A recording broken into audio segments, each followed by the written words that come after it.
सभी को नमस्कार। मैं नीरज प्रस्तुत हूँ आप सभी के समक्ष इतिहास की एक नई कक्षा में।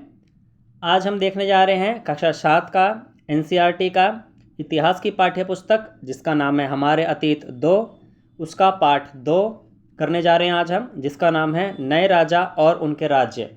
इससे पहले हम इतिहास का पहला पाठ कर चुके हैं क्लास 7 का, आप प्लेलिस्ट में जाके विजिट कर सकते हैं। इसमें हम चर्चा करते हैं टू द पॉइंट नोट्स की, जो कि किसी भी एग्ज़ाम जहां पर आपका जीके का पार्ट आता है और जीएस का पार्ट आता है उसके लिए बहुत ही महत्वपूर्ण होने वाला है, क्योंकि यहाँ पर हम सारी चीज़ें बिंदुवार तथ्य के रूप में देखते हैं जो कि एग्ज़ाम के पॉइंट ऑफ व्यू से इम्पोर्टेंट है। ये हुई पहली बात। और दूसरी बात, यदि आप सीटेट की तैयारी कर रहे हैं, उसमें अगर आप पेपर सेकंड की तैयारी कर रहे हैं और पेपर सेकंड में आपके पास एसएसटी है, तो एसएसटी में 60 मार्क्स का अर्थात 60 नंबर का आपका आता है। ठीक है, एसएसटी आता है, उसमें आपका हिस्ट्री रहता है, ज्योग्राफी रहता है और पॉलिटिकल साइंस रहता है। इसमें बिंदुवार तथ्य आते हैं टू द पॉइंट, चाहे कथन के रूप में हो, चाहे खालिस्तान के रूप में हो, चाहे सही गलत के रूप में हो। ठीक है, तो उसके लिए भी ये सीरीज़ बहुत ही लाभदायक होने वाली है, क्योंकि बिंदुवार तथ्य की चर्चा करते हैं हम यहाँ पर और यहाँ से डायरेक्ट क्वेश्चन देखने को एग्ज़ाम में मिल जाते हैं। ठीक है, तो आशा है आप इस सीरीज़ को पसंद कर रहे होंगे। ठीक है, चलिए तो समय को नष्ट ना करते हुए सीधा आगे बढ़ेंगे और टू द पॉइंट चीज़ें देखने का प्रयास करेंगे। ये है हमारा चैप्टर 2 नए राजा और उनके राज्य। इसी को हम आज देखने वाले हैं और बिंदुवार तथ्य के रूप में देखने का प्रयास करेंगे। चलिए प्रारंभ करेंगे। सबसे पहले देखेंगे 7वीं से 12वीं शताब्दी के बीच शासन करने वाले प्रमुख राजवंशों को दिखाया गया है। कहाँ दिखाया गया है? मैप में। और इसी के बारे में हम इस पाठ में चर्चा करने वाले हैं अच्छे से। ठीक है, सबसे पहले मैप पर नज़र डालते हैं, क्योंकि मैप जो है काफ़ी इंपॉर्टेंट है। 7वीं से 12वीं शताब्दी के बीच जो भी वंश हुए हैं, राजवंश हुए हैं, ठीक है, उनके बारे में मैंने देखिए अलग से एक आपको ट्रायंगल नज़र आ रहा होगा। आप सोच रहे होंगे क्या बना दिया है आपने, है ना। सबकी चर्चा की जाएगी और अच्छे से की जाएगी। पहले एक बार मैप देख लेते हैं। ठीक है, मैप से भी पहले मैं अगर इसकी बात करूँ, ये जो तथ्य दे रखा है लेफ़्ट साइड में आप देख सकते हैं, इधर मानचित्र में गुर्जर प्रतिहार, राष्ट्रकूट, पाल, चोल और चहमानों, ठीक है, जिनको चौहान भी बोला जाता है, चौहानों के स्थान का निर्धारण कीजिए।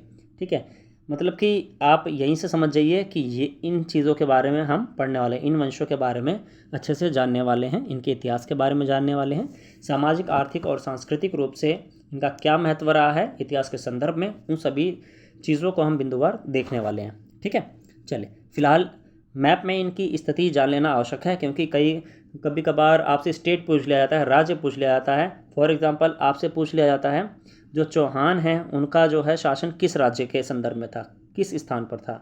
राष्ट्रकूट का पूछा जा सकता है, किन किन राज्यों में इनका शासन था। ठीक है, तो इस संदर्भ में भी आपको पता होना चाहिए।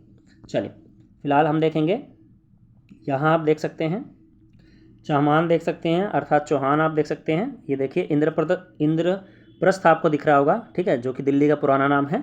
तो दिल्ली के आसपास जो है वो चहमान बोल लीजिए या चौहान बोल लीजिए, फिलहाल तो आप चौहान ही बोलिए।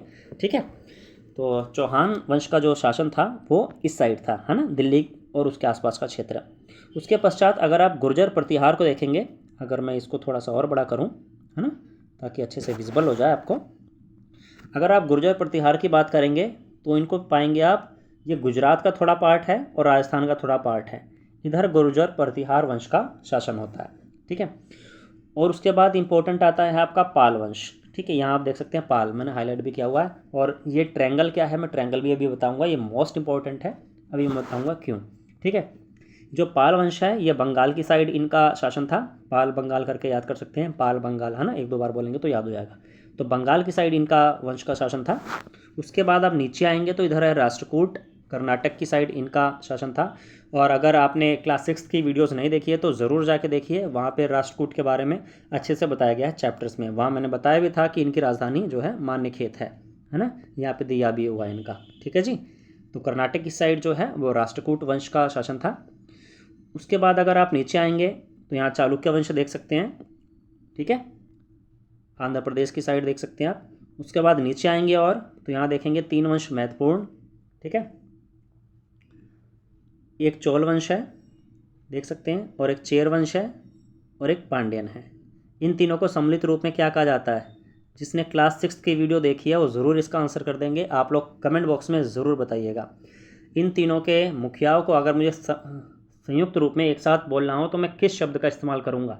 जिन्होंने क्लास 6 की वीडियोज़ नहीं देखी है टू द पॉइंट, वो ज़रूर जाके देखिए, ठीक है, बहुत ही लाभदायक सीरीज़ है। और बाकी जिन्होंने देखी है वो इसका जवाब ज़रूर दें, ठीक है। मुझे आशा है कि आप कमेंट बॉक्स में इसका जवाब ज़रूर देंगे, ठीक है जी। चलिए, तो ये कुछ महत्वपूर्ण वंश थे। इसके अलावा अगर मैं बात करूं तो यहाँ पर जो ज़्यादा इम्पोर्टेंट नहीं है अभी इस समय के हिसाब से, है ना, कुछ देख लेते हैं फिर भी हल्के से। परमार है, इधर देख सकते हैं चंदेल है, ठीक है, 2 वंश। और ये कन्नौज नामक स्थान है जो कि उत्तर प्रदेश में पड़ता है, ठीक। मैप देखिए, एक माइंड मैप एक चीज़ होती है, अगर आपने उसको अपने माइंड में बना लिया, है ना, फॉर एग्जांपल जैसे मैंने यहाँ वंश के बारे में बताया, ये चीज़ माइंड में आपके बन गई तो काफ़ी क्लियर हो जाती हैं चीज़ें। राष्ट्रकूट जैसे नाम आएगा आप बोल दोगे भाई साउथ की साइड, है ना। चौहान जैसे आएगा, चौहान जैसे आएगा आप बोलोगे भाई उत्तर की साइड, है ना, दिल्ली की साइड, ठीक है। तो ये चीज़ पता होनी चाहिए। अब आप बोलेंगे कि भाई ये ट्रायंगल का राज बता दो, मैं ट्रायंगल का भी राज बता दे रहा हूँ। देखिए समय के साथ साथ ना इन तीनों वंशों में ना तकरार होती रहती थी, है ना, क्षेत्र को लेकर के, अधिकार को लेकर के, है ना, और तकरार होती थी। ऊपर मैंने एक क्षेत्र बताया आपको, ये जस्ट 1 सेकेंड, इधर कन्नौज दिख रहा है ना, इधर कन्नौज। इस कन्नौज को लेकर के इन तीनों वंशों में हमेशा झगड़ा होता रहता था, इस पर अधिकार जमाने को लेकर के। ये तीनों ही वंश ये कोशिश करते थे कि कन्नौज पर इनका अधिकार हो जाए। कन्नौज उस समय में काफ़ी समृद्ध शहर था, ठीक है, और तीनों ही वंशों का यह प्रयास रहता था कि वहाँ पर उनका अधिकार हो जाए। और तीनों ही वंश आपस में लड़ते रहते थे, इसीलिए इस लड़ाई को त्रिपक्षीय संघर्ष का नाम दिया गया, क्योंकि ये लड़ाई काफ़ी समय तक चली। ये कुछ समय तक चली ऐसा नहीं है, ये काफ़ी समय तक ये संघर्ष चलता रहा, इसलिए इतिहासकारों ने इसको त्रिपक्षीय संघर्ष का नाम दिया है। तो क्वेश्चन बन सकता है कि त्रिपक्षीय संघर्ष में कौन कौन से वंश आते हैं, तो गुर्जर प्रतिहार, पाल और राष्ट्रकूट, ठीक है। इसमें आपको ऑप्शन दे देगा और चोल भी दे देगा, चेर भी दे देगा, पांडे भी दे देगा, चालुक्य भी दे देगा। तो आपको ध्यान रखना है गुर्जर, पाल और राष्ट्रकूट। और इसको याद कैसे करोगे आप, इसके लिए मैंने एक ट्रिक बनाई है, बहुत ही बेहतरीन, है ना। जस्ट 1 सेकेंड, थोड़ा सा पीछे आ गए हम, कोई बात नहीं। ये देखिए, यहाँ मैंने पहले ही पेज पे ट्रिक बनाने का प्रयास किया है। अगर आपको पसंद आती है तो ज़रूर आप इससे कर सकते हैं, अगर आपको इससे याद होता है तो, ठीक है। थोड़ा लाइट दिख रहा होगा, पेंसिल से लिखा हुआ है, लेकिन आशा मुझे कि आपको अच्छी लगेगी ट्रिक, ठीक है। देखिए, अगर आप गरजोगे तो राष्ट्र की पोल खुल जाएगी, ठीक है। अपने आप को एक वोटर मानिए, अगर आप सरकार की पोल खोल देंगे तो भाई सरकार तो नाराज़ हो जाएगी, सरकार को राष्ट्र मान लीजिए। इस हिसाब से मैंने ट्रिक बनाई है, ठीक है। अगर आप गरजोगे यानी वोट डाल दोगे तो, है ना, तो राष्ट्र की पोल खुल जाएगी, है ना, कि कौन नेता है, कौन विजेता है। या फिर भ्रष्टाचार की पोल खोल दोगे, इस हिसाब से आप कर सकते हैं, ठीक है। अगर आप गरजोगे, ठीक है, गरजोगे तो राष्ट्र की पोल खुल जाएगी, ठीक है। गरजोगे से आप गुर्जर प्रतिहार कर लेना, ठीक है जी, और राष्ट्र से आप राष्ट्रकूट कर लेना, और पोल से पाल वंश कर लेना। तो आपको ध्यान रहेगा, गरजोगे तीनों के बीच में संघर्ष चल रहा था, किस चीज़ को लेकर चल रहा था मैंने बता दिया आप लोगों को, है ना, क्यों चल रहा था, और बहुत इंपॉर्टेंट है, यहाँ से क्वेश्चन बने हैं लास्ट ईयर भी, इसलिए स्टार्टिंग में मैंने ये चीज़ आपको क्लियर कर दी है। इसके अलावा आप अपनी ट्रिक भी लगा सकते हैं, अगर आपकी खुद की अपनी ट्रिक है, ठीक है। देखिए, मेन उद्देश्य हमारा ये है कि एग्ज़ाम का जो टाइम होता है, जब एग्ज़ाम हो रहा होता है उस समय एक क्वेश्चन आता है, तो इस चीज़ को हम रिटेन कर पाएँ और वहाँ पर आंसर कर पाएँ, है ना। आपको ये भी पता है कि जब हम यहाँ ट्रिक बनाते हैं, ठीक है, तो उसका व्यक्तिगत भाव से, किसी व्यक्ति से कोई व्यक्तिगत घनिष्ठ संबंध नहीं है। कहने का तात्पर्य यह है कि व्यक्तिगत भावना को किसी की ठेस पहुँचाना उद्देश्य नहीं है इस चैनल का, बिल्कुल भी। इस चैनल का उद्देश्य केवल अधिगम है, ठीक है, लर्निंग को लेकर के चले हैं, सीखना है, हमें बढ़ना है, ठीक है, और रिटेन रखना है एग्ज़ाम के टाइम पर, ठीक है। हमारे चैनल का मोटो भी है, do hard work with smart work, तो उस चीज़ को ध्यान में रखना है, ठीक है। चलिए आगे चलेंगे, टू द पॉइंट ही चीज़ें देखेंगे हम सारी, है ना। चलिए जस्ट 1 सेकेंड, चलिए प्रारंभ करेंगे, आगे चलेंगे। अच्छा, इसी के साथ मैं ये भी बता दूं, इस चैप्टर में बहुत सारे फैक्ट्स हैं, तो हो सकता है ये वीडियो लंबी हो जाए, ठीक है, क्योंकि बहुत सारे फैक्ट हैं और किसी भी फैक्ट को निगलेक्ट नहीं किया जा सकता है, हमें हर चीज़ को लेकर चलना है, क्योंकि जब हम बेस बनाते हैं तो उसमें किसी चीज़ को स्किप करना बेवकूफ़ी होगी, है ना। किसी चीज़ को स्किप नहीं किया जा सकता। अगर वो तथ्य है तो हमें उसको ज़रूर रीड आउट करना है, ठीक है। देखिए जो छोटे चैप्टर्स होते हैं उनको आप देखेंगे छोटी वीडियोस भी काफ़ी है। क्यों? क्योंकि आप पॉलिटिकल साइंस की वीडियोस जाके देखिए क्लास 6 की, उसमें काफ़ी वीडियोस ऐसी हैं जो कि 15-15 मिनट के भी हैं। क्यों? क्योंकि उसमें ज़्यादा फैक्ट नहीं थे, इसलिए छोटे छोटे सेशन में ख़त्म हो गई। लेकिन जिसमें फैक्ट ज़्यादा हैं तो वो वीडियोज़ उम्मीद है कि ज़्यादा लंबी चली जाए, है ना। जैसे हिस्ट्री है, आपको पता है हिस्ट्री में कितने फैक्ट्स होते हैं, ठीक है जी। चलिए, तो हमें बेस मजबूत करना है तो थोड़ा सा सेम बनाते हुए चीज़ों को ध्यान से देखना होगा और टू द पॉइंट ही चलना होगा, ठीक है। चलिए, मैंने हाईलाइट किया हुआ है जो चीज़ें इंपॉर्टेंट है। देखिए, नए राजवंशों का उदय जल्दी जल्दी पढ़ेंगे और टू द पॉइंट ही चीज़ों को देखेंगे, ठीक। 7वीं सदी तक आते आते उपमहाद्वीप के विभिन्न भागों में बड़े भूस्वामी और योद्धा सरदार अस्तित्व में आ चुके थे। राजा लोग प्रायः उन्हें अपने मातहत या सामंत के रूप में मान्यता देते थे। देखिए, मातहत या सामंत जो राजा होते थे उनके अंडर में भी लोग काम करते थे, लेकिन जो वो भी ऐसा नहीं है कि बहुत मजदूर थे एकदम, ठीक है। वो भी भूस्वामी थे, मतलब कि बड़े बड़े ज़मीनों के मालिक होते थे वो भी, ठीक है। और वो सामंत कहलाते थे, ठीक है, मान्यता देते थे। और राजा उनसे क्या उम्मीद करते थे? राजा उनसे उम्मीद करते थे कि भाई वो राजा या स्वामी के लिए उपहार लाएंगे, है ना, उनके दरबार में हाजिरी लगाएं और उन्हें सैन्य सहायता भी दें, है ना। अगर युद्ध वगैरह होता है, विपक्षी राज्य या कोई दुश्मनी राष्ट्र उन पर हमला करता है तो उनके जो सामंत हैं, जो अंडर में काम करते हैं, बड़े भूस्वामी हैं, वो उनकी सहायता करें, सैन्य सहायता भी प्रोवाइड करें, है ना। यही चाहता है एक राजा, ठीक है। अधिक सत्ता और संपदा हासिल करने पर सामंत अपने आप को महासामंत या महामंडलेश्वर अर्थात पूरे मंडल का महान स्वामी इत्यादि घोषित कर देते थे, है ना। जब ज़्यादा वो भी चाहते हैं भाई, जो देखिए व्यक्ति की यही इच्छा रहती है, महात्मा बुद्ध ने भी कहा है भाई इच्छा कभी समाप्त नहीं होती है। तो इनकी भी इच्छा थी कि हमारे पास भी धन दौलत हो, हम भी राजा से बड़े बने, है ना। तो उसी चाहत ने इनसे कुकर्म भी करवाए। और क्या कुकर्म थे देखिए, अभी इन्होंने अपने राजा को ही हटाने का प्रयास किया और खुद गद्दी पे बैठ गए, है ना। सदियों से ये होता रहा है और इतिहास में भी यही हुआ है, काफ़ी जगह हम देख सकते हैं, ठीक है। कभी कभी वे अपने स्वामी के आधिपत्य से स्वतंत्र हो जाने का दावा भी करते थे, ठीक है, जैसे कि मैंने ही बताया, ठीक है। अब मेन चीज़ आपकी इंपॉर्टेंट एग्जाम के पॉइंट ऑफ व्यू से यहाँ है, ठीक है। देखिए, एक भूमिका बांधनी बहुत ज़रूरी है ना। भूमिका नहीं बनेगी तो चीज़ें समझ में नहीं आएंगी, ठीक। चलिए, इसी तरह का एक उदाहरण दक्कन में राष्ट्रकूटों का था, ठीक है। आप राष्ट्रकूट वंश जो मैं पीछे चर्चा करके आया हूँ, कर्नाटक की साइड, है ना। चलिए, शुरुआत में वे कर्नाटक के चालुक्य राजाओं के अधीनस्थ थे, मतलब चालुक्य के जो राजा थे ना उनके अंडर में काम करते थे, ठीक है, राष्ट्रकूट, ठीक है।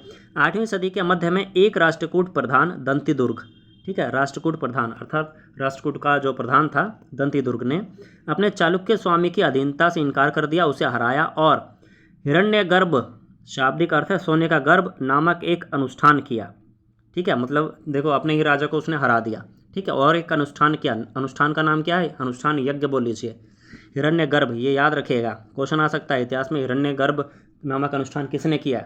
दंतिदुर्ग ने किया था, ठीक है। चालुक्य स्वामी को हराया था। किसको हराया था? क्वेश्चन आ सकता है। चालुक्य राजा को हराया था, ठीक है। चलिए, और हिरण्यगर्भ का शाब्दिक अर्थ क्या होता है? सोने का गर्भ, ठीक है, हिरण्यगर्भ, ठीक है। चलिए, हराने के बाद उसने ये अनुष्ठान किया, जस्ट 1 सेकेंड, ओके। जब यह अनुष्ठान ब्राह्मणों की सहायता से संपन्न किया जाता था तो यह माना जाता था कि इससे याजक अर्थात जो कर रहा है अनुष्ठान, है ना, जन्मना क्षत्रिय ना होते हुए भी क्षत्रिय के रूप में दोबारा क्षत्रियत्व प्राप्त कर लेगा। अर्थात देखिए, अगर क्षत्रिय वंश में जन्म नहीं हुआ है तो भी वो क्षत्रियत्व को प्राप्त कर लेगा, ऐसा माना जाता था इस यज्ञ को करने पर, ठीक है, इस यज्ञ के करने पर कि आपको क्षत्रियत्व प्राप्त हो जाएगा। और अगर तुमने ब्राह्मणों की सहायता से कराया है तब तो भाई सोने पे सुहागा, ठीक है। इस टाइप की उस समय मान्यता थी। चलिए, अच्छा चीज़ समझ में आ रही होंगी, आगे चलेंगे टू द पॉइंट। यहाँ देखेंगे, सेकेंड, ओके। कुछ अन्य उदाहरणों में उद्यमी परिवारों के पुरुषों ने अपनी राजशाही कायम करने के लिए सैन्य कौशल का इस्तेमाल किया। मिसाल के तौर पर कदम्ब मयूर शर्मण और गुर्जर प्रतिहार हरिश्चंद्र ब्राह्मण थे। देखो, ये दोनों वंश के जो भी थे ये ब्राह्मण थे, ठीक है, जिन्होंने अपने परंपरागत पेशों को छोड़कर शस्त्र को अपना लिया और क्रमशः कर्नाटक और राजस्थान में अपने राज्य सफलतापूर्वक स्थापित किए। जैसे कि मैं पीछे चर्चा करके आया हूँ, गुर्जर प्रतिहार जो त्रिपक्षीय संघर्ष में भी सम्मिलित थे, है ना। ये मूल रूप से तो ब्राह्मण में आते हैं, लेकिन उन्होंने हथियार उठा लिए ठीक है, और अपने अपने राज्य स्थापित कर लिए। इन्होंने कहाँ, राजस्थान में, और कर्नाटक में किसका, कदम्ब, मयूर शर्मण। ठीक है, छोटा सा फैक्ट है, याद रखिएगा। आगे चलेंगे, टू द पॉइंट। राज्यों में प्रशासन। इन नए राजाओं में से कईयों ने महाराजाधिराज अर्थात राजाओं के राजा, त्रिभुवन चक्रवर्तीन अर्थात 3 भुवनों का स्वामी, और इसी तरह की अन्य भारी भरकम उपाधियां धारण की थीं। ठीक है, यहाँ तक ये इंपॉर्टेंट है, बस ये याद रखिए। ठीक, आगे नहीं, क्योंकि हमारे चैनल का मोटो है do hard work with smart work. To the point ही चीज़ें हम देखेंगे। ठीक है जी, तो आपको त्रिभुवन चक्रवर्तीन ध्यान में रखना है, 3 भुवनों का स्वामी। ठीक है, इस शब्द का शाब्दिक अर्थ, और महाराजाधिराज राजाओं के राजा। ठीक है, चलिए अभी इस पेज से एक फैक्ट और बच गया है जो कि बहुत इंपॉर्टेंट है और एग्जाम में डायरेक्ट कई बार आया हुआ है, कई क्या बहुत बार आया हुआ है। ठीक है जी, एलोरा की गुफा। ठीक है, सबसे पहले डायरेक्ट क्वेश्चन बनेगा, एलोरा की गुफा जो है वो किस काल की गुफा है, किस काल में निर्मित हुई थी? तो आपको याद रखना है, राष्ट्रकूट काल। ठीक है, और ये किस स्टेट में है ये कमेंट बॉक्स में ज़रूर बताइएगा, आपके बिल्कुल भी कमेंट नहीं आते हैं। ठीक है, चलिए एलोरा की गुफा 15 का भित्ति चित्र है। अभी मैं चित्र दिखा देता हूँ आपको, जिसमें विष्णु को नरसिंह अर्थात पुरुष सिंह के रूप में दिखलाया गया है। ये राष्ट्रकूट काल की कृति है। ठीक है, तो एलोरा डायरेक्ट क्वेश्चन बनेगा, ये किस काल की है? तो राष्ट्रकूट काल आपको याद रखना है। ठीक है, मैं पिक्चर दिखा देता हूँ आपको, ये है, देखिए ये है एलोरा की गुफा में विष्णु भगवान का चित्र। ठीक है जी, चलिए आगे चलेंगे, ये पेज खत्म हो चुका है। आगे चलेंगे, 400 कर। क्या है भाई 400 कर, देख लेते हैं। देखिए, तमिलनाडु में शासन करने वाले चोल वंश, अब चोल वंश की बात हो रही है। ठीक है, सीधा इसने बता भी दिया तमिलनाडु, अभी मैंने मैप में भी पीछे दिखाया आपको, तमिलनाडु की साइड था। ठीक है, ठीक है जी, आगे चलेंगे। चोल वंश के अभिलेखों में विभिन्न किस्म के करों के अर्थात टैक्सेस के लिए 400 से ज़्यादा सूचक शब्द मिलते हैं। सबसे अधिक उल्लिखित कर है वेट्टी। क्या है वेट्टी? एक कर है, एक टैक्स है। ठीक है, जो नकद की बजाय जबरन श्रम के रूप में लिया जाता था। ठीक है, मतलब कैश नहीं लेते थे, जबरदस्ती उससे श्रम करवाते थे। ठीक है, ये था वेट्टी, याद रखना, एग्जाम के पॉइंट ऑफ व्यू से इंपॉर्टेंट है, यानी जबरन श्रम। ठीक, और एक कर था कदमाई। ठीक है, ये भू राजस्व था। ठीक है, जो भूमि पर कर के रूप में लिया जाता था। तो दोनों को आपको याद रखना है, दोनों ही इंपॉर्टेंट है। ठीक है, ये एग्जाम के पॉइंट ऑफ व्यू से तो ये इंपॉर्टेंट है, लेकिन थोड़ी सी चर्चा और देख लेते हैं नीचे, ये वर्तमान संदर्भ में भी थोड़ी सी इंपॉर्टेंट चीज़ है। ठीक है, देख लेते हैं हल्की सी। मकान पर छाजन डालने पर लगने वाला कर, देखिए उस समय लगता था। खजूर या ताड़ के पेड़ पर चढ़ने के लिए सीढ़ी के इस्तेमाल पर लगने वाला कर, सोचिए। पारिवारिक संपत्ति का उत्तराधिकार हासिल करने के लिए लगने वाला कर इत्यादि का भी उल्लेख मिलता है। कहाँ? चोल वंश में। अगर आज के समय में ये सब कर लगा दिया जाए तो हंसी मत, सोचिए। आगे चलेंगे टू द पॉइंट, क्योंकि गवर्नमेंट जो है टैक्सेस से सबसे ज़्यादा कमाई होती है। अगर टैक्सेस की बात करें, अभी तो काफ़ी चल रहा है, जीएसटी भी आ गया है आपका, जब ये वीडियो बनाई जा रही है ना। तो चलिए बाकी टू द पॉइंट ही चीज़ें देखेंगे हम, है ना। इतिहास की कक्षा है ये, जीएसटी की कक्षा नहीं है, कुछ छात्र ये कह रहे होंगे, है ना। चलिए, प्रशस्तियाँ और भूमि अनुदान। प्रशस्तियाँ क्या होती हैं, क्लास 6 में अच्छे से बताया है, यहाँ टू द पॉइंट कुछ चीज़ें हैं, देख लेते हैं। प्रशस्तियों में ऐसे ब्यौरे होते हैं जो शब्दशः सत्य नहीं भी हो सकते हैं, है ना, ज़रूरी नहीं है कि वो सत्य भी हों, लेकिन ये प्रशस्तियाँ हमें बताती हैं कि एक शासक खुद को कैसा दर्शाना चाहते थे। मिसाल के लिए शूरवीर, विजय योद्धा के रूप में, है ना। ये विद्वान ब्राह्मणों द्वारा रची गई थी, जो अक्सर प्रशासन में मदद करती थी। आपको समुद्रगुप्त की प्रशस्ति याद है? ठीक है, समुद्रगुप्त की प्रशस्ति अगर क्लास 6 की वीडियो आपने अच्छे से देखी है तो, ठीक है। इनके एक दरबारी कवि थे हरिसेन, है ना, इन्होंने की प्रशस्ति लिखी थी, याद है? ठीक है, चलिए नहीं याद है तो जाके ज़रूर देखिए क्लास 6 की वीडियोस, ठीक है, प्लेलिस्ट में अवेलेबल है। आगे देखेंगे टू द पॉइंट। चलिए अगला हेडिंग है नाग भट्ट की उपलब्धियाँ। ये देखिए एक एग्जांपल दिया हुआ है यहाँ पर इन्होंने, ये देखिए जो मैंने बोला देखो लाइन लिखी हुई है ऊपर। कई शासकों ने प्रशस्तियों में अपनी उपलब्धियों का बखान किया है। आपने पिछले साल गुप्त शासक समुद्रगुप्त की प्रशस्ति के बारे में पढ़ा है, बिल्कुल सही, अभी मैं पीछे बता के भी आया हूँ। ठीक है जी, चलिए बिल्कुल पढ़ा है। आगे देखेंगे, संस्कृत में, पहले याद रखना संस्कृत में, ठीक, संस्कृत में लिखी गई ग्वालियर, ठीक है, सॉरी, ग्वालियर है जो कि मध्य प्रदेश में है, ठीक है, यहाँ पर पाई गई है।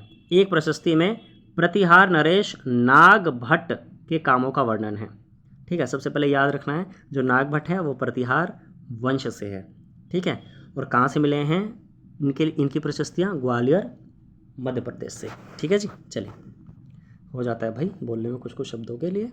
चलिए, और तो यहाँ पर इम्पोर्टेंट नहीं है। अच्छा, एक शब्द मुझे ये दिखा था पढ़ते समय, किरात, ठीक है, क्या पता एग्जाम में आ जाए। किरात जो है वनवासी होते हैं, याद रखना। किरात, थोड़ा विजुअल ठीक से नहीं है, मैं लिख देता हूँ। किरात ये है, ठीक है जी, वनवासी के लिए इस्तेमाल होता है ये शब्द, क्या पता एग्जाम में पूछ लिया जाए, ठीक है, बाकी तो आप कर लेंगे। चलिए आगे देखते हैं, ये इम्पोर्टेंट है थोड़ा सा। चलिए, राजा लोग प्रायः ब्राह्मणों को भूमि अनुदान से पुरस्कृत करते थे। ये ताम्र पत्रों पर अभिलिखित होते थे जो भूमि पाने वालों को दिए जाते थे, ठीक है। ब्राह्मणों को दान में दी जाती थी पुराने समय में, है ना, भूमियाँ, आपको पता होगा, आपने पढ़ा होगा कहीं बहुत सी जगहों पर, ठीक है। चलिए, ब्राह्मणों को काफ़ी आदर और सम्मान की दृष्टि से देखा जाता था इतिहास में, आज भी देखा जाता है, ऐसी बात नहीं है। पर मुझे ऐसा पर्सनल पॉइंट ऑफ व्यू है, आज वो सम्मान जो मिलना चाहिए ब्राह्मण को वो नहीं मिल पा रहा है, मेरा ऐसा मानना है, पर्सनल पॉइंट ऑफ व्यू। आप अपने कमेंट बता सकते हैं, अपने सुझाव हमें बता सकते हैं कमेंट बॉक्स में, ठीक है, क्योंकि समय के साथ साथ काफ़ी चीज़ें बदली हैं, है ना। चलिए, फ़िलहाल आगे चलेंगे। अब देखिए, यहाँ पर वो दिया गया है, क्या नाम है, जब जैसे कागजात नहीं होते आज के टाइम पे, किसी भूमि को आपको देना होता है, किसी को ट्रांसफ़र करना होता है, तो कागजात बनाते हो, स्टैम्प पेपर लगवाते हो, ये उस समय के कागजात हैं, ठीक है, ये उस समय के कागजात हैं, ठीक है। ऐसे बना करके पांडुलिपियाँ बना दी जाती थी और नाथ दी जाती थी, है ना, लगा करके एक पिन से, बड़े से लोहे से, है ना। यह थोड़ा संस्कृत और थोड़ा तमिल में लिखा हुआ है, ठीक है। वह ताम्रपत्रों का एक संग्रह है जिसमें 9वीं सदी में एक शासक के द्वारा दिए गए भूमि अनुदान का उल्लेख है। जिन कड़ियों से ये पत्र जुड़े हैं उन पर राशि मोहर लगी है ना, जो ये बतलाने के लिए है कि यह एक प्रमाणिक दस्तावेज है, ठीक है जी। चलिए, बस ये छोटा सा फैक्ट था, आगे देखिए, ये इंपॉर्टेंट है, मोस्ट इंपॉर्टेंट मार्क कर लीजिएगा इसको, कई बार डायरेक्ट आया हुआ है। 12वीं शताब्दी में एक बृहत संस्कृत काव्य भी रचा गया जिसमें कश्मीर पर शासन करने वाले राजाओं का इतिहास दर्ज है। इसे कल्हड़ नामक एक रचनाकार द्वारा रचा गया। कल्हड़ ने अपना वृत्तांत लिखने के लिए शिलालेखों, दस्तावेजों, प्रत्यक्षदर्शियों के वर्णनों और पहले के इतिहासों समेत अनेक तरह के स्रोतों का इस्तेमाल किया। प्रशस्तियों के लेखकों से भिन्न वह अक्सर शासकों और उनकी नीतियों के बारे में आलोचनात्मक रुख दिखलाता है, इसलिए 12वीं सदी के लिए यह असाधारण ग्रंथ था, ठीक है। और वो ग्रंथ था राजतरंगिणी। काफ़ी समय से आप लोग देख रहे होंगे कि राजतरंगिणी मैंने लिखा हुआ लेकिन बोला नहीं है, क्योंकि मैं पढ़ रहा था, मैंने सोचा पहले पूरा पढ़ दें फिर आपको इसके बारे में बताएं, ठीक है, क्योंकि इसके बारे में किताब में नहीं लिखा है, लेकिन बहुत इंपॉर्टेंट ग्रंथ है ये, इसलिए मैंने इसका नाम अलग से ही पेन से लिख दिया है ताकि आपको एक चीज़ और यहाँ पे एक्स्ट्रा याद हो जाए, ठीक है। कल्हड़ द्वारा रचित जो ग्रंथ है राजतरंगिणी, और इसी संस्कृत काव्य की बात यहाँ पर हो रही है, जो भी विशेषताएं बताई गई हैं, ठीक है जी। चलिए आगे चलेंगे, आगे देखेंगे,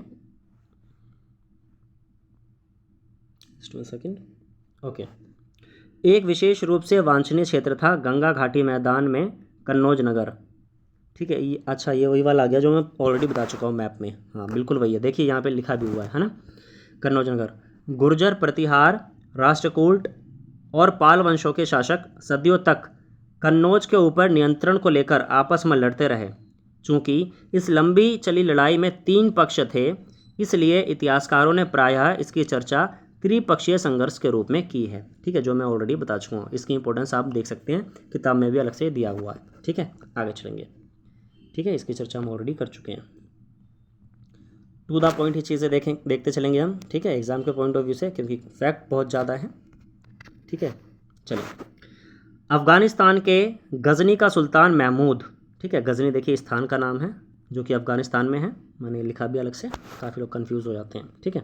चलिए, अफ़गानिस्तान के गजनी, ठीक है, का सुल्तान महमूद, ठीक है, महमूद गजनवी या महमूद गजनी भी बोलते हैं इसको, ठीक। ऐसे शासकों में से सबसे प्रसिद्ध है, कैसे शासकों में से, इसने जो मंदिर पर आक्रमण की इतिहास में आप चर्चाएं सुनते हैं ना, तो वैसे शासकों में सबसे प्रसिद्ध था। मंदिरों पर बहुत आक्रमण किया इसने, मंदिरों से बहुत धन लूटा, ठीक है, एकदम बदमाश किस्म का था, मैं तो ये बोलूँगा। ऐसा शासक था, मतलब हर साल ये अफ़गानिस्तान से पलायन करता और इंडिया की ओर आता, और यहाँ पर ये मंदिरों में रखा जो भी सोना या खजाना रहता लूट के चला जाता। ठीक है, इसका हर साल का हो गया था, तो काफ़ी था फेमस ये। और इसका रास्ता मतलब कि कोई जल्दी रोकता नहीं था। ठीक है, बहुत क्रूर शासक के रूप में इसे जाना जाता है इतिहास में। ठीक है जी, चलिए। उसने सन 1997 से 1030 तक शासन किया और अपने नियंत्रण का विस्तार मध्य एशिया के भागों, ईरान और उपमहाद्वीप के उत्तर पश्चिमी हिस्से तक किया। वह लगभग हर साल उपमहाद्वीप पर हमला करता था। ठीक है, जो मैंने बताया अभी। उसका निशाना थे संपन्न मंदिर, जिसमें गुजरात का सोमनाथ मंदिर भी शामिल था। ठीक है, महमूद जो धन उठा ले गया उसका बहुत बड़ा हिस्सा गजनी में एक वैभवशाली राजधानी के निर्माण में खर्च हुआ। ठीक है, गजनी में अर्थात अफगानिस्तान। ठीक है, वहाँ पे उसने अपनी राजधानी का निर्माण किया और उसमें सारा पैसा उसने खर्च कर दिया लगभग। ठीक है, तो एक चीज़ आपको याद रखनी है। ठीक, दूसरी चीज़ याद रखनी है गुजरात। ठीक है, गुजरात में कौन सा मंदिर है? सोमनाथ मंदिर, बहुत प्रसिद्ध है। ठीक है, चलिए आप सर्च भी कर सकते हैं। चलिए अच्छा, सुल्तान महमूद के बारे में ही चल रहा है, तो एक पैरा और है, इसको पढ़ लेते हैं, फिर एक फैक्ट और है साइड में दिया हुआ है, राइट साइड में देख लेंगे उसको। ठीक है, चलिए। सुल्तान महमूद अपने द्वारा जीते गए लोगों के बारे में भी कई बातें जानना चाहता था, है ना। जिनको उन्होंने जीता था, मतलब जिन पर उसने विजय प्राप्त की थी, उनके बारे में जानना चाहता था, है ना।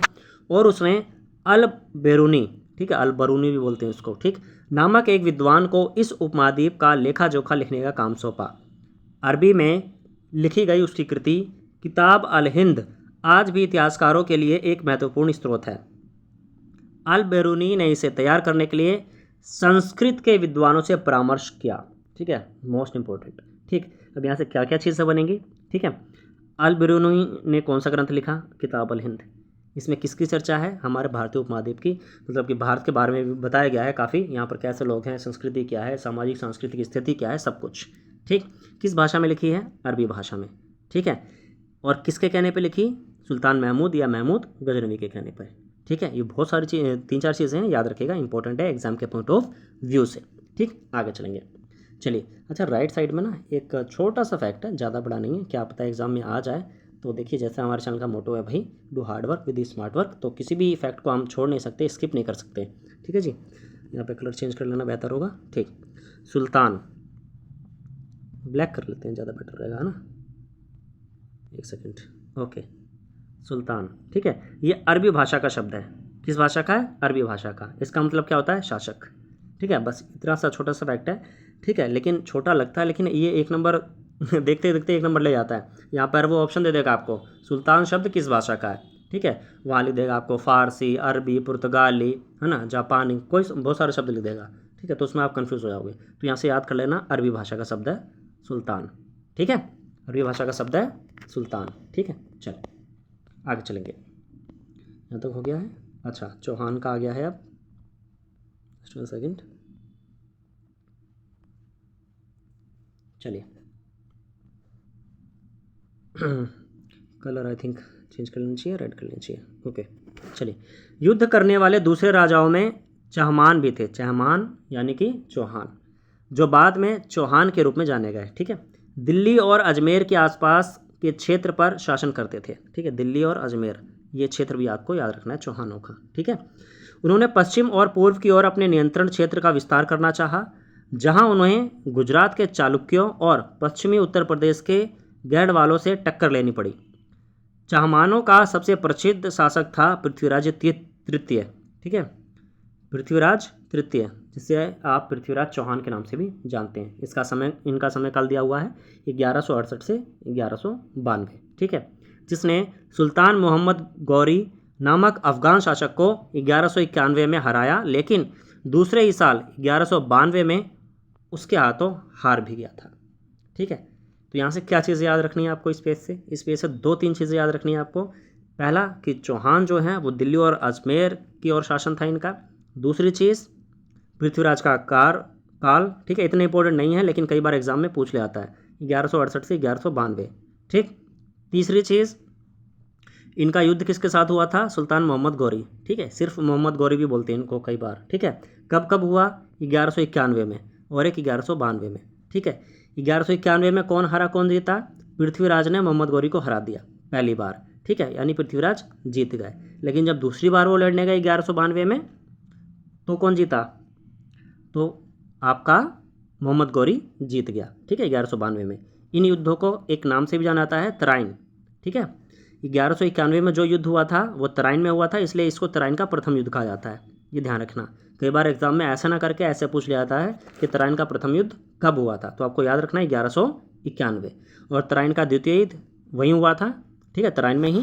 तो तराइन का द्वितीय युद्ध हुआ था 1192 में। ठीक है, दोनों ही फैक्ट याद कर लीजिएगा, दोनों ही मोस्ट इंपॉर्टेंट है। आगे चलेंगे to the point. Just 1 second.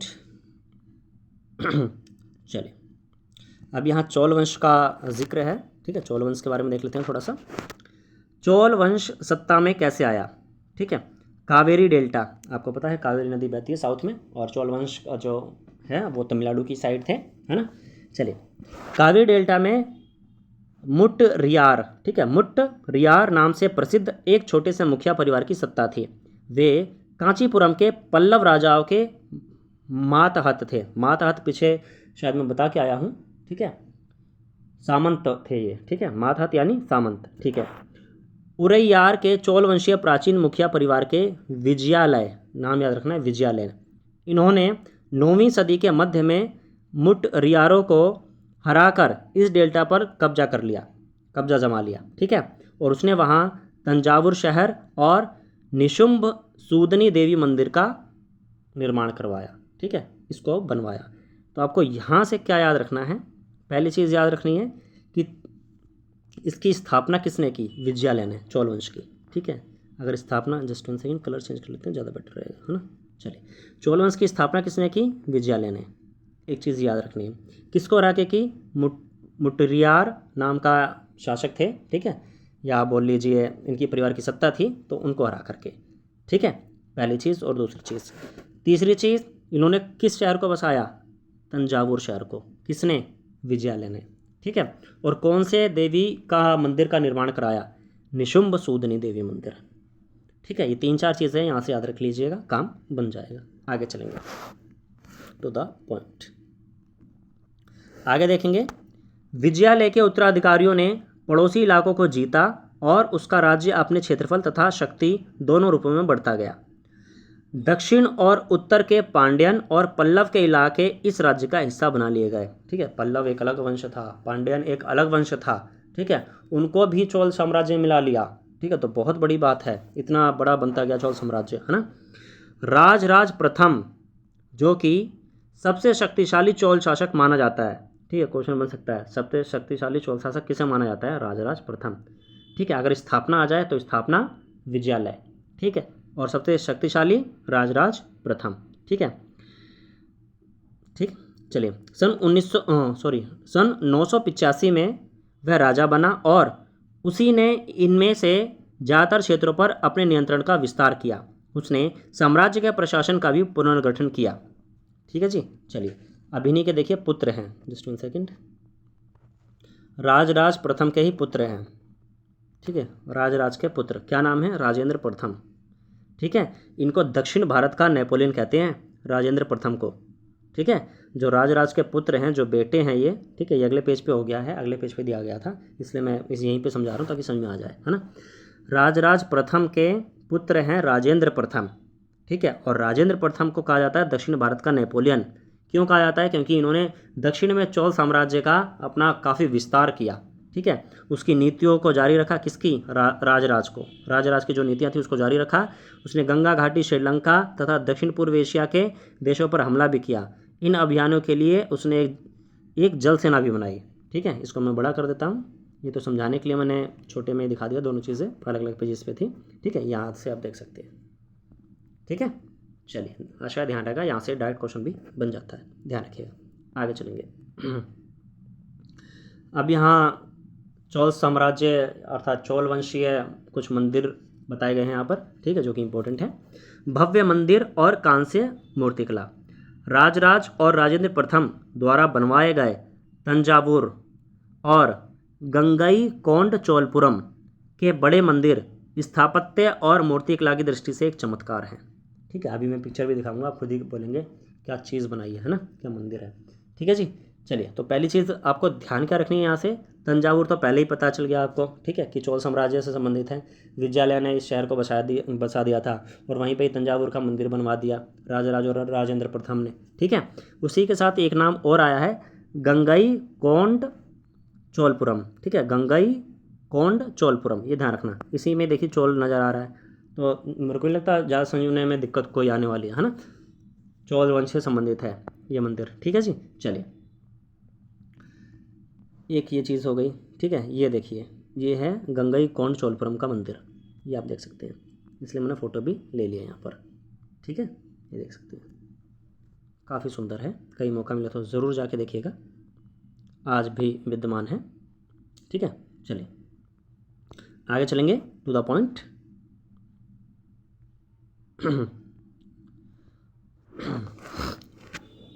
चलिए, मंदिर सिर्फ पूजा आराधना के स्थान नहीं थे, वे आर्थिक, सामाजिक और सांस्कृतिक जीवन के केंद्र भी थे। मंदिर के साथ जुड़े हुए शिल्पों में सबसे विशिष्ट था कांस्य प्रतिमाएं बनाने का काम। चौल कांस्य प्रतिमाएं संसार की सबसे उत्कृष्ट कांस्य प्रतिमाओं में गिनी जाती हैं। ज़्यादातर प्रतिमाएं तो देवी देवताओं की ही होती थी, लेकिन कुछ प्रतिमाएं भक्तों की भी बनाई गई थी। ठीक है, तो क्वेश्चन ध्यान रखिएगा, किसी भी रूप में पूछा जा सकता है, कथन रूप में ही आ जाए क्या पता, है ना, कि चोल वंश में जब कांस्य की मूर्तियाँ बनाई जाती थी तो उसमें किन किन की बनाई जाती थी, है ना, तो ईश्वर की बनाई जाती थी। ठीक है, और कुछ भक्तों की बनाई जाती थी। ठीक है जी, चलिए ध्यान रखिएगा, इंपॉर्टेंट है। ये देखिए एक उदाहरण के रूप में मैंने एक मूर्ति ली हुई है यहाँ पर, ये देखिए कांस्य की मूर्ति है ये। ठीक है, चलिए आगे चलेंगे।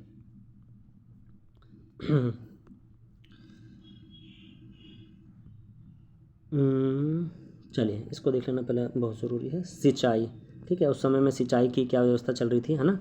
तमिलनाडु में देखिए ये मिला है, देखिए एक सेकंड, 9वीं शताब्दी तमिलनाडु का एक जलद्वार, हौज से नदी का शाखाओं में पानी के प्रवाह को इसके जरिए नियंत्रित किया जाता था। इस पानी से खेत सींचे जाते थे।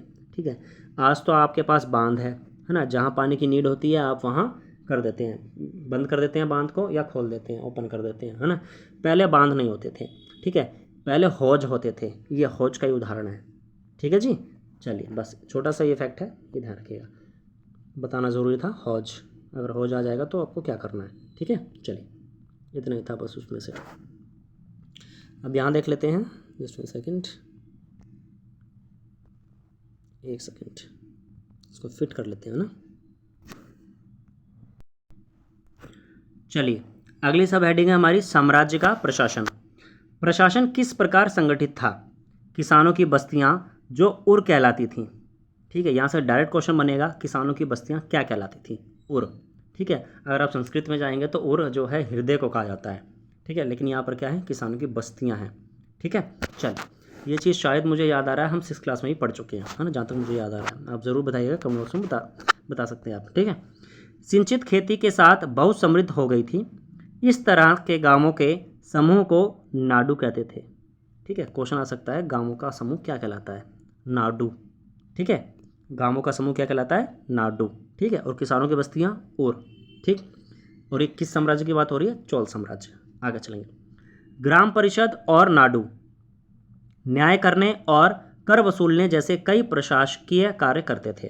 ठीक है, उस समय यही होते थे भाई, उस समय पूरे ये क्या नाम, जिस तरीके से इस समय डिपार्टमेंट बन रखा है ना, एक्साइज डिपार्टमेंट या टैक्स डिपार्टमेंट, उस समय ये तो नहीं होता था, है ना, तो उस समय तो यही वर्क करते थे ऐसे ही। ठीक है जी, आगे चलेंगे। वेल्लाल जाति के धनी किसानों को केंद्रीय चोल सरकार की देखरेख में नाडू के कामकाज में अच्छा खासा नियंत्रण हासिल था। उनमें से कई धनी भूस्वामियों को चोल राजाओं ने सम्मान के रूप में मुवेंद वेलन अर्थात 3 राजाओं को अपनी सेवाएं प्रदान करने वाला वेलन या किसान, और अरैयार अर्थात प्रधान जैसी कई उपाधियां दी और उन्हें केंद्र में महत्वपूर्ण राजकीय पद भी सौंपे। ठीक है, तो आपको ध्यान रखना है, ये सम्मान के रूप में चोल राजाओं द्वारा दिया गया है। ठीक है, किसको दिया गया है, किसानों को, जो धनी किसान थे। वेल्लाल जाति के जो धनी किसान थे उनको उपाधि के रूप में सम्मानित करने के लिए मूवेंद वेलन कहा जाता था या अरैयार कहा जाता था। और एक कौन कहते थे? चोल राजा। और मूवेंद वेलन का अर्थ क्या है? 3 राजाओं को अपनी सेवाएं प्रदान करने वाला वेलन या किसान। ठीक है, चलिए वेल्लाल अर्थात, ठीक है, याद रखना इसको। चलिए आगे चलेंगे। मेन पॉइंट इधर है, देखिए भूमि के प्रकार। अच्छा, पीछे अभी हम बात करके आए हैं कि ब्राह्मणों को कई प्रकार की भूमियाँ जो हैं वो दान में दी जाती थी। ठीक है, और उस पर फिर आगे वो उससे कर भी वसूल सकते थे, है ना, और काफ़ी चीज़ें, है ना। तो यहाँ ना चोल साम्राज्य में, चोल वंश में ना काफ़ी प्रकार की भूमियों की चर्चा की गई है। तो यहाँ पर भूमि के वो प्रकार हैं और यहाँ से डायरेक्ट क्वेश्चन आया हुआ है एग्जाम में और बनने की पूरी संभावना है भविष्य में भी। ठीक है, तो इसको हम इसकी बिल्कुल नहीं कर सकते हैं, इसको हमें देखते चलना है। ठीक, जस्ट 1 सेकेंड, इसको थोड़ा बड़ा कर लेते हैं ताकि आसानी हो। ठीक है, चोल अभिलेखों में भूमि की विभिन्न कोटियों का उल्लेख मिलता है। एक एक करके समझ लेते हैं, थोड़ा सा बड़ा कर लेंगे तो ज़्यादा बेहतर रहेगा मेरे हिसाब से। 3 देख लेते हैं एक बार में ना, है ना। चलिए यहाँ पे ओके। वेलन वगाई, वेलन वगाई, ठीक है, क्या है वेलन वगाई? गैर ब्राह्मण किसान स्वामी की भूमि। ठीक है, गैर ब्राह्मण, जो कि ब्राह्मण नहीं होते हैं। ठीक है जी, ये वेलन वगाई है। और ब्रह्मदेय, ब्रह्मदेय होता है ब्राह्मणों को उपहार में दी गई भूमि। ठीक है, जो ब्राह्मणों को उपहार में दी गई है भूमि उसको हम कहेंगे ब्रह्मदेय। ठीक है, ब्रह्मदेय अर्थात ब्राह्मण। ठीक है, यहीं से याद हो जाएगा। ठीक है, लेकिन वेलन वगाई, ठीक है, अब मैं ट्रिक बताने जा रहा हूँ। ठीक है, ठीक है, लेकिन देखिए ट्रिक का उद्देश्य हमारा यही है कि एग्ज़ाम के टाइम हम जो हैं तथ्यों को रिटेन रख सकें। ठीक है, इस ट्रिक का माध्यम, कभी भी कोई भी ट्रिक लगाई जाती है इस चैनल पे, ठीक है, या कोई भी चीज़ समझने के लिए हम कॉन्सेप्ट लगाते हैं तो उसका माध्यम ये बिल्कुल भी नहीं है कि हम किसी की व्यक्तिगत भावना को ठेस पहुंचाना चाहते हैं। ठीक है, इसका उद्देश्य बिल्कुल भी नहीं है। ये बात मैं हर बार बोलता हूँ। ठीक है, यहाँ भी हमारे चैनल का उद्देश्य यही है कि हम केवल ट्रिक के माध्यम से चीज़ों को देखें और एग्ज़ाम में रिटेन रखने के लिए उसको समझने का प्रयास करें। ठीक है जी, तो यहाँ पर देखिए आप ट्रिक लगा सकते हैं। यहाँ पर वेलन से आप वेला लगा सकते हैं। ठीक है, वेला, जस्ट 1 सेकेंड, ओके, वेलन से आप वेला कर सकते हैं। अरे भाई ये पेज कहाँ आ जा रहा है नीचे बार बार। चलो हम ही नीचे चल लेते हैं। ठीक है, थोड़ा, हाँ, वेलन से आप कर सकते हैं वेला।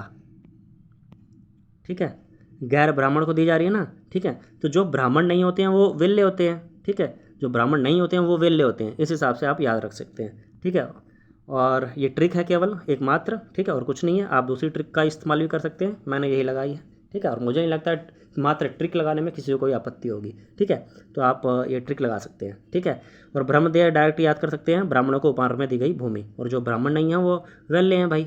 ठीक है, गैर ब्राह्मण है। ठीक है, तो गैर ब्राह्मण किसान स्वामी की भूमि हो गई वेलन वगई। ठीक है, आगे चलेंगे। बाकी अगर इस ट्रिक को नहीं लगाना चाहते हैं, आप दूसरी अपनी ट्रिक यूज़ करना चाहते हैं तो उसके लिए आप इंडिपेंडेंट हैं, स्वतंत्र हैं, आप इस्तेमाल कर सकते हैं।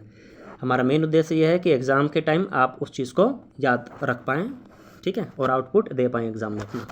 अगली प्रकार की भूमि है शाला भोग। ठीक है, शाला भोग, किसी विद्यालय के रखरखाव के लिए भूमि। देखिए शाला, आपको पता है जब हम विद्यालय की बात करते हैं तो विद्यालय को पाठशाला भी कहा जाता है। कहा जाता है पाठशाला। ठीक है, तो पाठ को छोड़ दीजिए, शाला को उठा लीजिए यहाँ से। ठीक है, शाला को ले लीजिए, शाला भोग यानी विद्यालय। ठीक है, ध्यान रहेगा। आशा है ये ट्रिक पसंद आई होगी आपको और ध्यान रहेगा।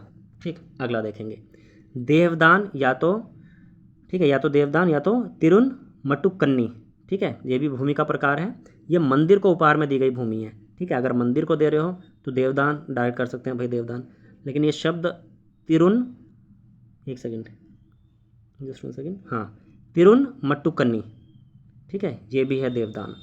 ठीक है, देवदान का ही भाग है ये भी, और मंदिर को ही उपहार में दी गई भूमियाँ हैं ये। ठीक है जी, तिरुन मट्टुकन्नी और देवदान। ठीक, याद रखिएगा। अब इसका ट्रिक नहीं लग पा रहा है, आप कमेंट बॉक्स में बता सकते हैं, कोई ट्रिक लग रही है तो ज़रूर। ठीक है, वरना आप ऐसे ही याद कर लीजिए। ठीक, देवदान से रिलेट करके तिरु, है ना। चलिए आगे चलेंगे। पल्ली चंदम, पल्ली चंदम, ठीक है, ये जैन संस्थानों को दान की गई भूमि का प्रकार है। किन संस्थानों को? जैन संस्थानों को, ध्यान रखिएगा, इंपॉर्टेंट है। पल्ली चंदम, ठीक है, पल्ली चंदम जैन, 1-2 बार पढ़ेंगे तो याद हो जाएगा। ठीक है, इंपॉर्टेंट है, एग्जाम में यहाँ से क्वेश्चन बने हैं। ठीक, अगर मैं सीटेट पेपर सेकंड की बात करूँ ना, तो यहाँ से तो डायरेक्ट क्वेश्चन बने हैं सीटेट पेपर सेकंड में, या तो मिलान के रूप में बन जाएगा या कथन के रूप में बन जाएगा। ठीक है, और अगर मैं जीके जीएस की बात करूँ तो वहाँ भी ये क्वेश्चन देखने को मिले हैं। ठीक है, पर्टिकुलर किसी किसी एग्जाम में देखने को मिले हैं डायरेक्ट। ठीक है जी, तो ये ज़रूर पढ़ लीजिएगा, इम्पोर्टेंट है। क्योंकि किसी भी, देखिए कोई भी एग्ज़ाम हो, है ना, उस एग्ज़ाम का जो बेस है वो एनसीईआरटी रहेगा ही रहेगा। एनसीईआरटी को स्किप करके कोई भी एग्जामिनर नहीं जा सकता है। ठीक है, मैं ये नहीं कह रहा कि सिर्फ एनसीईआरटी पढ़िए बाकी चीज़ों को छोड़ दीजिए, बिल्कुल नहीं। मैं ये कह रहा हूँ कि एनसीईआरटी आप पहले पढ़िए, बाकी चीज़ें बाद में पढ़िए, लेकिन वो भी पढ़िए आप। एक बार बेस बन जाएगा ना आपका, तो बाकी चीज़ें भी आसानी से समझ में आने लग जाएंगी। ठीक है, चलिए आगे देखेंगे। हमने देखा है कि ब्राह्मणों को समय समय पर भूमि अनुदान या ब्रह्मदेय प्राप्त हुआ। अभी हमने बहुत सारी भूमियों के प्रकार की चर्चा कर ली ऊपर ऑलरेडी, है ना। परिणाम स्वरूप कावेरी घाटी और दक्षिण भारत के दूसरे हिस्सों में ढेरों ब्राह्मण बस्तियां स्थित में आई। भाई जब आप दान दोगे, ठीक है, और बड़ी मात्रा में लगातार दान दोगे, ठीक है, तो उस हिसाब से जो बस्तियां हैं वो तो बस्ती जाएंगी ना, है ना। चलिए, जनरल फैक्ट है, ज़्यादा कुछ नहीं है इसमें, आगे चलेंगे। प्रत्येक ब्रह्मदेय की देखरेख, अब ब्रह्मदेय क्या है यहाँ पर? भूमि का ही प्रकार है जो ब्राह्मणों को दी गई है। ठीक, प्रत्येक ब्रह्मदेय की देखरेख प्रमुख ब्राह्मण भूस्वामियों की एक सभा द्वारा की जाती थी। इनके लिए ना एक सभा बनाई जाती थी अलग से, जो कि उस भूमि की देखरेख करते थे। ठीक, ये सभाएं बहुत कुशलतापूर्वक काम करती थीं। इनके निर्णय शिलालेखों में प्रायः मंदिरों की पत्थर की दीवारों पर ब्यौरेवार दर्ज किए जाते थे। नगरम के नाम से ज्ञात व्यापारियों के संघ, ये हम 6th क्लास में ही पढ़ चुके हैं, व्यापारियों के संघ को नगरम कहते हैं। जिन्होंने नहीं पढ़ा है वो कंफ्यूज हो जाएंगे, भाई नगरम व्यापारियों के संघ, ये तो नगर से रिलेटेड है। जी नहीं, व्यापारियों के संघ को ही नगरम कहते हैं। चोल साम्राज्य की, अगर चोल वंश की मैं बात करूँ उस समय में। ठीक है, याद कर लीजिए, इंपॉर्टेंट है, एग्जाम में कन्फ्यूजिंग क्वेश्चन है, डायरेक्ट क्वेश्चन बनता है यहाँ से। ठीक है जी, आगे चलेंगे। तो नगरम के नाम से ज्ञात व्यापारियों के संघ भी अक्सर शहरों में प्रशासनिक कार्य संपादित करते थे। ठीक है, आगे चलेंगे।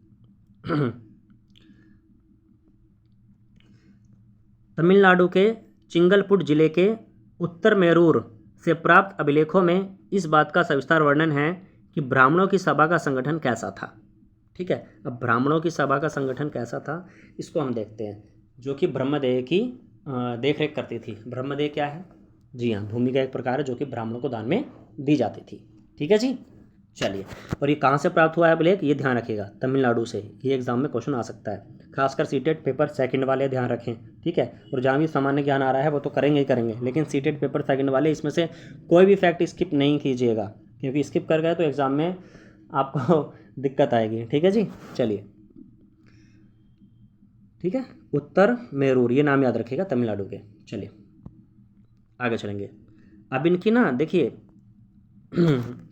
जैसे आज के टाइम में आपको मेंबरशिप लेनी होती है, ठीक है, किसी पार्टी से आपको जुड़ना होता है, तो उसकी कुछ टर्म एंड कंडीशंस होती हैं। ठीक है, नियम में शर्तें होती हैं। इसी प्रकार से उस समय चोल साम्राज्य में भी अगर आपको ब्राह्मणों की सभा से जुड़ना होता था तो उसके लिए भी कुछ टर्म एंड कंडीशंस थी, कुछ नियम एवं शर्तें थीं।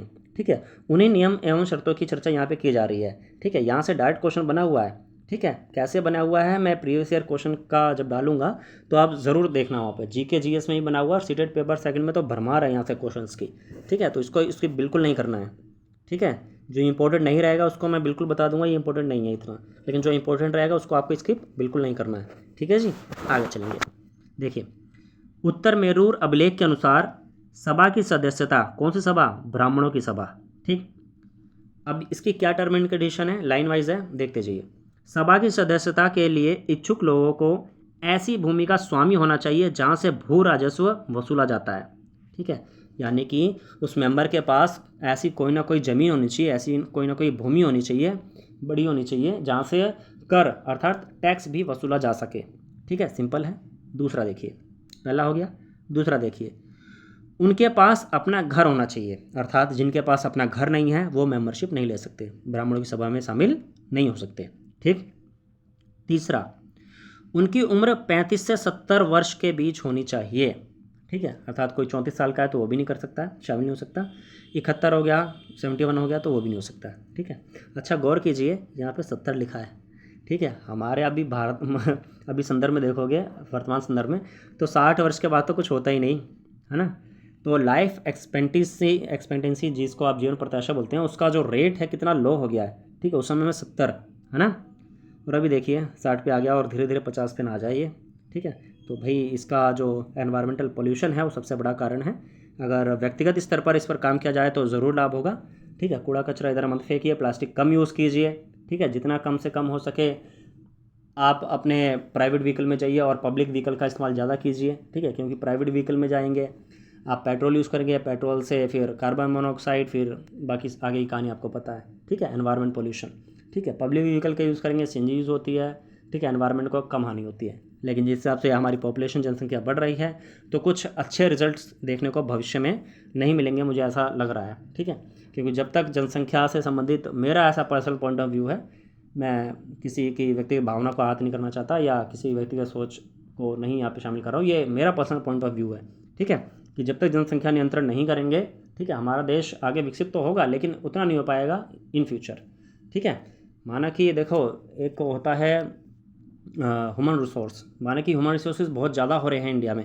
ठीक है, बहुत ज़्यादा हो रहे हैं, लेकिन एक सीमा होती है उसकी भी। ठीक है, अगर हद से ज़्यादा हो रहे हैं तो वो भी समस्या है। क्यों? क्योंकि देखिए ज़मीन तो उतनी ही है ना। ठीक है, आपका लैंड, आपका भूगोल वो तो नहीं बढ़ रहा है ना, ज़मीन तो उतनी ही है। ठीक है, अब आप उस पर लोग भरते जाएंगे, कहीं जाम मिलेगा है ना, कहीं पर कुछ हो रहा है, आप सुनने में देखने में आ ही रहा सब कुछ है ना। तो सबका एक ही है कि आप जब तक जनसंख्या पॉपुलेशन कंट्रोल नहीं होगी तब तक मुझे नहीं लगता ठीक प्रकार से पॉजिटिव रिजल्ट कुछ देखने को मिलेगा, है ना। अगर भारत को अच्छी तरीके से विकसित होना है तो जनसंख्या नियंत्रण के लिए आज नहीं तो कल अर्थात भविष्य में इसके लिए कुछ ना कुछ प्राविधान करने ज़रूरी होंगे, है ना। अभी तो चाइना को छोड़ करके इंडिया टॉप पर आ गया है, आप सबको पता ही है। चलिए, लग रहा है मुझे मैं टॉपिक से भटक गया हूँ, आगे चलेंगे। इसकी भी चर्चा थोड़ी ज़रूरी है क्योंकि सामाजिक मुद्दा है ना। चलिए, फिलहाल अगला पॉइंट है, देखिए, उन्हें वेदों का ज्ञान होना चाहिए। ठीक है, उनको वेदों का ज्ञान होना चाहिए, अर्थात जिनको वेदों का ज्ञान नहीं होगा वो ब्राह्मणों की सभा में शामिल नहीं हो पाएंगे। ठीक, अगला पॉइंट। एक सेकंड, चलिए, आखिरी पॉइंट है, उन्हें प्रशासनिक मामलों की अच्छी जानकारी होनी चाहिए और ईमानदार भी होना चाहिए। ठीक है, ईमानदार तो भाई चलिए छोड़ी, इसकी चर्चा बेकार है। प्रशासनिक मामलों की अच्छी जानकारी होनी चाहिए। ठीक है जी, चलिए, अच्छा 2 पॉइंट और रह गए हमारे, 2 पॉइंट और देख लेते हैं। ठीक है, इनको याद रखिएगा, टर्म एंड कंडीशंस। ठीक है, कथन के रूप में आगे पीछे करके या उल्टा सीधा करके आपके सामने पेश कर दिया जाएगा। 35 से 70 उम्र है ना, आपको दे देंगे 30 से 60, बताओ सही है या गलत है। ठीक है, वेदों का ज्ञान होना चाहिए, नहीं होना चाहिए, पता होना चाहिए, होना चाहिए, नहीं होगा तो नहीं होंगे भाई, मेंबर नहीं बनेंगे। ठीक है, चलिए आगे चलेंगे। यदि कोई पिछले 3 सालों में, एक सेकेंड, यदि कोई पिछले 3 सालों में किसी समिति का सदस्य रहा है तो वह किसी और समिति का सदस्य नहीं बन सकता।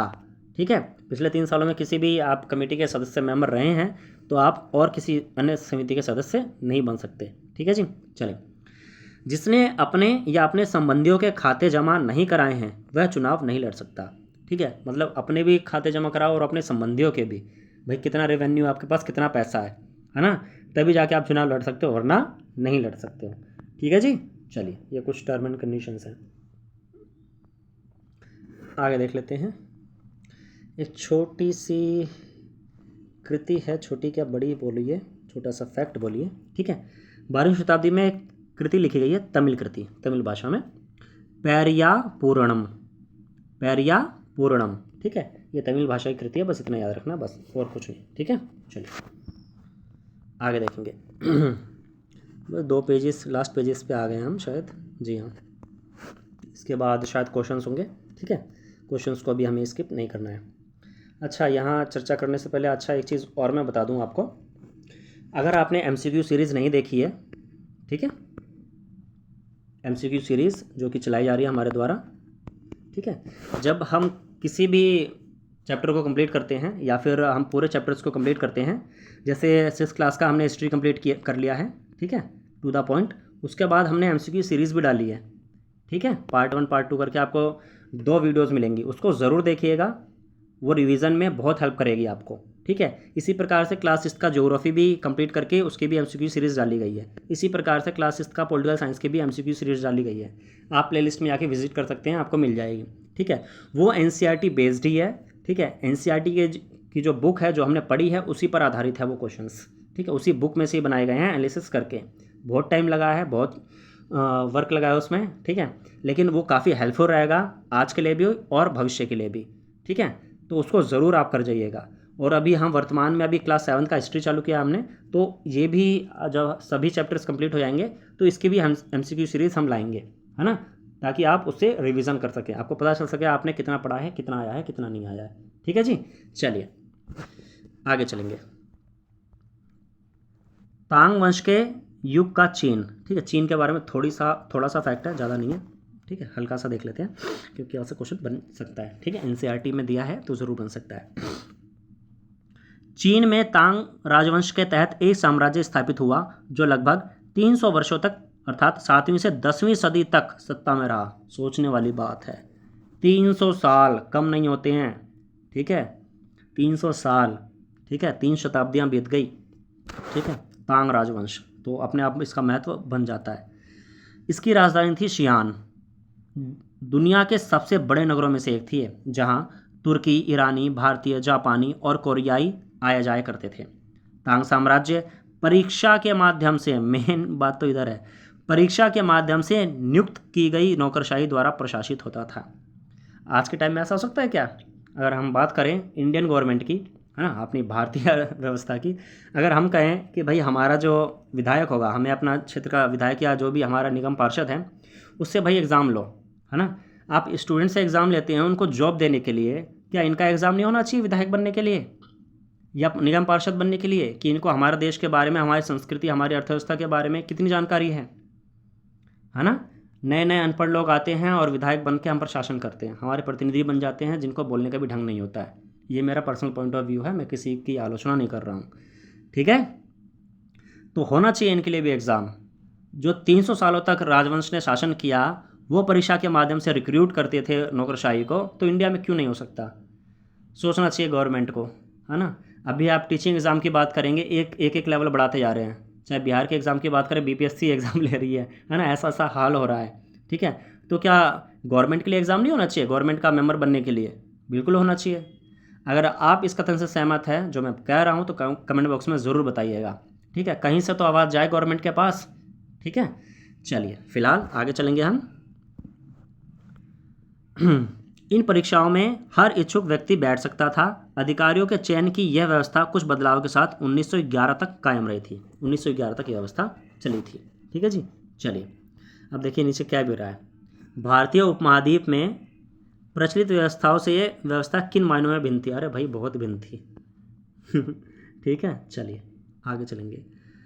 ये हमारा लास्ट पेज है। ठीक है, ये जोड़े बनाओ मिलान का है ये क्वेश्चन, तो इसको मैंने उठा लिया यहाँ से, क्योंकि एनसीईआरटी देखो खुद ही क्वेश्चंस प्रोवाइड कर रहा है, तो उसको क्यों छोड़े भाई हम, है ना। उसको ज़रूर करना है, हमें उसको ज़रूर लेके चलना है। जस्ट 1 सेकेंड, इसको फिट कर लेते हैं थोड़ा सा, ऐसे फिट हो जाएगा, है ना, ताकि आसानी से हम समझ सकें। ठीक है, अब ठीक है।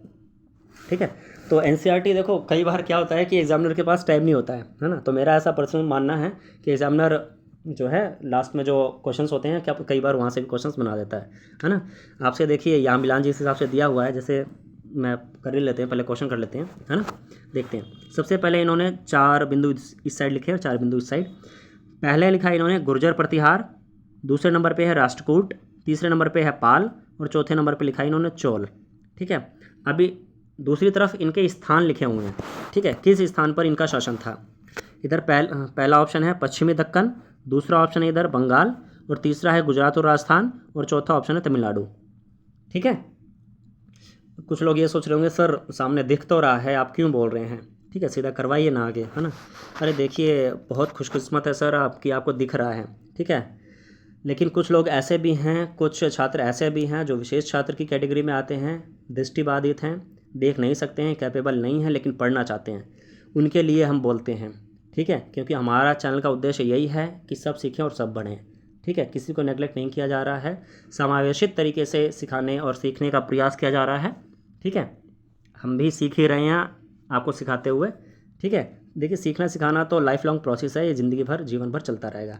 तो प्रयास यही है कि सभी को साथ लेके चलें, इसलिए बोला जाता है। ठीक है, फिलहाल आंसर्स देखेंगे अब। गुर्जर प्रतिहार, स्टार्टिंग में जब मैं मैप करा रहा था, मैप मैंने बताया था नक्शे में, तो वही मैंने बताया था इनका स्थान कौन सा है। ठीक है, तो गुर्जर प्रतिहार गुजरात और राजस्थान। ठीक है, इनका शासन गुजरात और राजस्थान में था। उसके पश्चात है राष्ट्रकूट। राष्ट्रकूट का शासन आपका कर्नाटक के आसपास था, इसको आप पश्चिमी दक्कन बोलते हैं।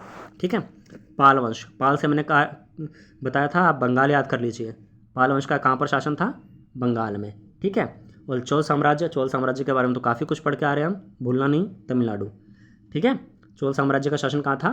तमिलनाडु में। ठीक है जी, चलिए ये था आपका चैप्टर, काफ़ी लंबा रहा। क्यों रहा आपको पता है, कितने सारे फैक्ट्स हैं इसमें, हम करके आए हैं। लेकिन ये ज़रूर कहूँगा कि अगर आप इस चैप्टर को अच्छे से कर जाते हैं और इस चैप्टर से कोई भी क्वेश्चन आता है तो आपका बिल्कुल भी गलत नहीं होने वाला है। ठीक है जी, चलिए आशा है आपको वीडियो पसंद आई होगी। अगर आप चैनल पे नए हैं तो चैनल को सब्सक्राइब कर सकते हैं। जानकारी अच्छी लगी हो तो साथियों के साथ शेयर और लाइक करना बिल्कुल ना भूलें। धन्यवाद।